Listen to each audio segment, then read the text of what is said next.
শিয়ারা বা অন্যান্য ভ্রষ্ট ফিরকারা তারা সবাই কি কাফের? মনে রাখবেন, বেদাতিরা দুই প্রকার। বেদাতিরা দুই প্রকার। এক প্রকার ৭২ ফেরকার বাইরে, আরেক ফরকার ৭২ ফেরকার ভিতরে। ৭২ ফেরকা কেন বলছি বলেন? রাসূলুল্লাহ সাল্লাল্লাহু আলাইহি ওয়াসাল্লাম হাদিস অনুসারে তিনি বলেছেন, আমার উম্মত ৭৩ ফেরকায় বিভক্ত হবে। আমার উম্মত ৭৩ ফেরকায় বিভক্ত হবে। এর অর্থ হচ্ছে যেগুলি ৭৩ ফেরকার বাইরে এগুলি আমার উম্মত না, কিন্তু আমার দিকে সম্পৃক্ত হবে, ইসলামের কথা বলবে, আমরা মুসলিম এগুলি বলবে, কিন্তু এগুলো রাসূলের উম্মত না। তো রাসূল উম্মত ৭৩ ফেরকায় বিভক্ত হবে। এর মধ্যে এক ফেরকা হবে যারা জান্নাতি। এরা কারা? মা আনা আলাইহি ওয়া আসহাবি, যা রাসূল এবং তার সাহাবীদের মত অনুসারে চলবে, তারা হচ্ছে জান্নাতে যাবে। তারা জাহান্নামে যাওয়ার কোনো ওয়াইদ তার ধমক আসে নাই। এর বাইরে ৭২ ফেরকা জাহান্নামে যাওয়ার ধমক আসছে। তো ৭২ ফেরকা ওই সমস্ত লোক যাদের প্রকাশ্যভাবে যারা শিরকে লিপ্ত নাই, প্রকাশ্যভাবে যারা বড় কুফরিতে লিপ্ত নাই, প্রকাশ্যভাবে বড় মুনাফিকিতে লিপ্ত নাই, মানে বোঝা যায় এরকম মুনাফিকিতে লিপ্ত নাই, এই দলগুলো ৭২ ফেরকার ভিতরে, তবে চিরস্থায়ী জাহান্নামী না, জাহান্নামে যাবে, জ্বলবে।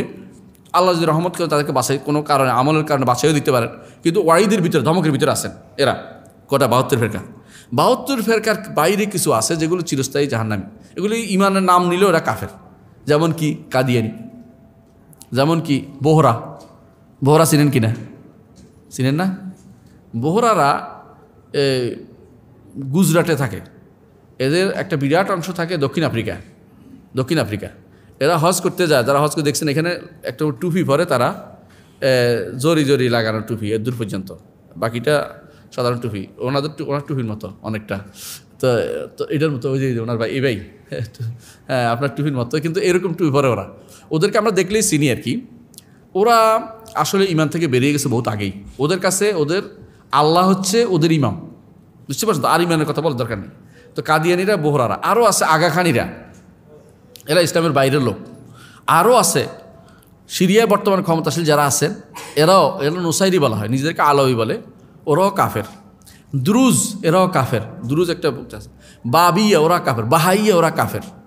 এগুলি সবগুলি বর্তমানে আছে, সব বিশ্বে আছে, ওদের বাংলাদেশেও আছে এদের সংখ্যা। নাম আমি চিনি, জায়গা মতো চিনি প্রত্যেকে কোথায় কে থাকে, কিন্তু বলছি এরা কাফের, এরা ইমানদার নয়। অনুরূপভাবে শিয়াদের মধ্যে কিছু ফেরকা আছে কাফের, এরা সব বেশিরভাগই শিয়াদের সাথে সম্পৃক্ত। কাদিয়ানি ছাড়া বাকিগুলো সবগুলোই শিয়াদের সাথে সম্পৃক্ত। কাদিয়ানরা তৈরি করছে ব্রিটিশরা তৈরি করছে। এর বাইরে বাকি এই ফেরকাগুলো সবগুলি কাফের। শিয়াদের মধ্যে একটা বিরাট গোষ্ঠী কাফের, কিন্তু আমরা নাম ধরে শিয়াদের সবগুলি কাফের বলি না। কেন জানেন? কারণ সব শিয়া এক আকীদা পোষণ করে না। ও তাদের ব্যাপারে বলতে হবে, শিয়াদের ব্যাপারে, যে তাদের মধ্যে যারা কোরআনকে বিকৃত বলে, যারা সাহাবায়ে কেরামকে সম্পর্কে কাফের বলে, যারা রসুলের ব্যাপারে এই মন্তব্য করে, যারা হাদিস অস্বীকার করে, তারা কাফের, এভাবে বলতে হবে। বুঝতে পারছেন কথাটা?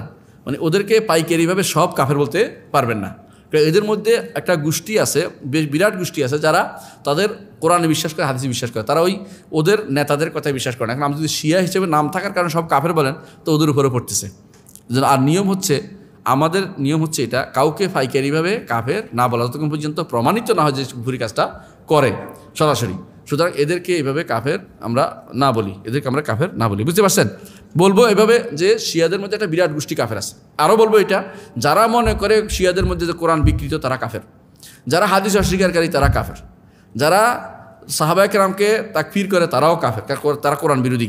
যারা আয়েশা রাদিয়াল্লাহু আনহা সম্পর্কে খারাপ মন্তব্য করে, তারাও কাফের, খারাপ কথা বলে, তারাও কাফের। তাহলে আপনি এইভাবে বললে ওদের হয়ে যাবে, কথা তারা বলবে না, আর কোনোদিন মানুষের সামনে বলতে সাহস করবে না। কিন্তু আপনারা জানেন বর্তমানে এই ফেসবুক নামক এই জল্লাদ, এই দাজ্জালের কারণে সারা বিশ্বে এই গালিগুলি ছড়াই পড়ছে। এরা এখন শুধুমাত্র সাহাবায়ে কেরামকে গালি দিচ্ছে এবং তারা বিভিন্নভাবে কোরআন বিকৃতির কথা বলছে, যেগুলি আগে কোনোদিন বলতে সাহস করে নাই। ফেসবুকে একটা বলে দিল, কাকে বললো খবর নাই, মানুষ তো বলে দিচ্ছে, মিথ্যা কথা করে যাচ্ছে। এবং যখন আমি একবার লেবাননে গেলাম, তখন দেখলাম যে একটা বিরাট গোষ্ঠী সরাসরি কাফের বলতেছে, নাউজুবিল্লাহ। শিয়ারা ওখানে এত বেশি হিংস্র, যেটা কাফের করতেছে। ওকে যারা আপনাদের দেখে তথাকথিত আপনারা খুব খুশি না, অমুক উল্লাহ তমুক উল্লাহ, নাম বলতে চাচ্ছি না, বুঝছেন তো? নসরুল্লাহ, হাসান নসরুল্লাহ না, হেতু শয়তানের হেজবুল্লাহ না, মানে লাত ও জার অনুসারী এরা এদের সম্পর্কে আপনারা খুব খুশি, কিন্তু এরা আসলেই শয়তান। এরা সবচেয়ে ক্ষতি করে উম্মতে মুসলিমার জন্য। এরা গাদ্দা সরাতানিয়া, এরা হচ্ছে ক্যান্সার। গুদ্দা সারাতানি, ক্যান্সার, এটা আর কিছুই না। এগুলি মনে রাখতে হবে, এগুলি আসলে কোনো ভালো কিছু আমাদের দেয় না। এরা পথভ্রষ্ট, কিন্তু সমস্ত পথভ্রষ্ট শেরকা কি কাফের নয়। পথভ্রষ্টরা দুই প্রকার, বলছে কীরকম দুই প্রকার, একটা হচ্ছে কাফের, আরেকটা হচ্ছে কর্মের কারণে, কোন কর্মে কাফের হয়েছে এটা তাকে বলে নির্দিষ্ট করে বলতে হবে এই এরা কাফের, এরা কাফের। আর কিছু আছে পুরোপুরি কাফের হয়ে গেছে, যাদের কথা আমরা বলেছি, বুঝছেন তো?